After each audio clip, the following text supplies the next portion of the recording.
A major development into a murder investigation at the University of Texas at Austin. Police say they've arrested a suspect in the death of Haruka Weiser, a freshman theater and dance major. Haruka's roommates reported her missing on Monday, and the 19-year-old's body was found on Tuesday in a creek near the university in Austin. According to police, the suspect is 17-year-old Meechaiel Criner. They had asked the public for help in identifying the person seen on this surveillance video in the area Sunday night. This afternoon, police gave an update on the arrest. We've identified a suspect named Meechaiel is the way he pronounces it. Last name of Criner, C-R-I-N-E-R. He's a black male with a date of birth of 6/30 of 1998. APD responded on the day of the fire this past Monday and transported the suspect Criner, to LifeWorks in order to provide him temporary shelter, for he was determined to be a homeless 17-year-old young man. We are very certain that the subject we have in custody, the suspect is in custody, is the suspect responsible for the death of this beautiful young woman. David Begnaud has been following the case. He is in Austin. David, what more did police reveal about the suspect and the case in this conference?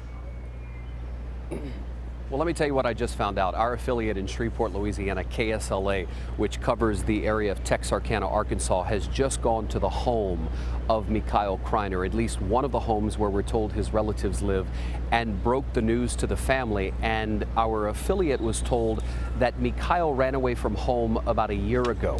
That, again, is coming from our affiliate in Shreveport, Louisiana. One of the things I asked the police chief was, do you have a confession? And he said, I won't talk about a confession, but he said, let me be very clear. I am absolutely confident we've got this guy. And then he said something that interested me. He said there will be more serious charges to follow.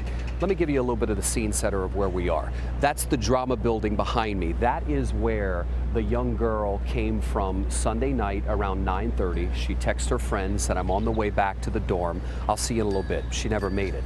Beyond this way, it's a loading dock area. You see that police car down the way, that police tape right there? That is crime scene tape. Now I want to take you over here. There are two young women who are staring into the creek, kind of looking at the area. There have been a lot of looky-loos who have come to check it out. But down here in the creek is a part of the area where this young girl's body was found. It's not here exactly where we are, but it's just down the way where the young girl's body was found, and that was on Tuesday morning. So she was last seen Sunday night. The body was found Tuesday morning, and then Thursday we got this surveillance videotape. Now, Elaine, here's where it gets really interesting. Police on Thursday said, we know who the girl is, and here's the surveillance tape of a guy we want to talk to. As soon as that video went out, they got a call from the Austin Fire Department that said, hey, wait a minute, we think we know who that guy is. Turns out on Monday morning, there was a fire reported. A woman called in, said somebody's burning trash, a bag, something. I think you need to respond. So the fire department responds. The police respond as well on Monday, and they end up detaining that young man, and they take him to a homeless shelter. They're doing what they think is right. He's homeless, he's young, let's take him to the shelter. So the video's out on Thursday, and the fire department calls and says, wait a minute, we saw that guy at the bag fire, and you guys took him in your police car. So within minutes, the chief says they go back, they look at the video, they realize they've got the guy's face on tape, they know who he is, and they know where he is. They ended up arresting him and charging him with murder. Wow.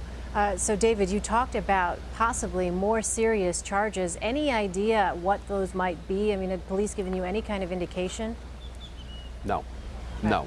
No idea. I don't even know if it might include more people or some. The chief didn't seem to indicate it would be more people, specifically this guy, but more charges, he said. But he wouldn't elaborate. One thing that I want to point out, he was adamant, Elaine. We got the guy. I mean, he sounded like sure as shooting. We have no doubts this is the one. I asked him, do you think he knew the victim? He said, we have no knowledge that he knew the victim. I think this was random. I think it happened on a college campus, which is alarming to a lot of people. What was a young man who was homeless? Obviously, he fit in, he was young. But why was someone who was homeless allowed to be on a college campus? I say that because the university has made it clear. People who are homeless are not shunned, but they are not necessarily welcome to camp out and live on the campus. And so normally, had he been seen by officials here, he would have been asked to leave the campus. So the chief says this is random. He doesn't think he knew the young woman.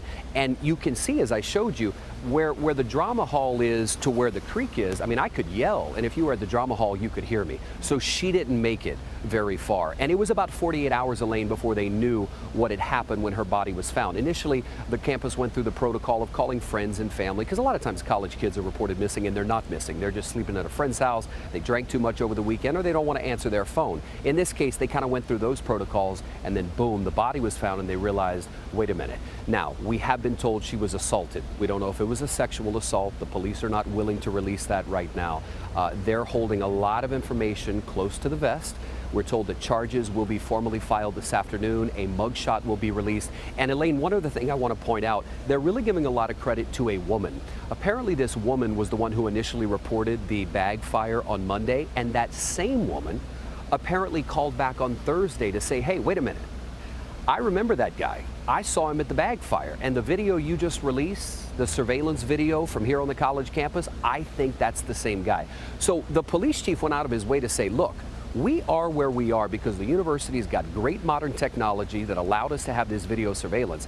And because of this woman and that fire department that called back and just helped us piece everything together. I mean, it was like clockwork, boom. In fact, we now realize when we went on the air this morning for CBS This Morning and all the national media and local media was here, they already had their guy. They knew who he was. They hadn't told us yet, but they knew who they were dealing with.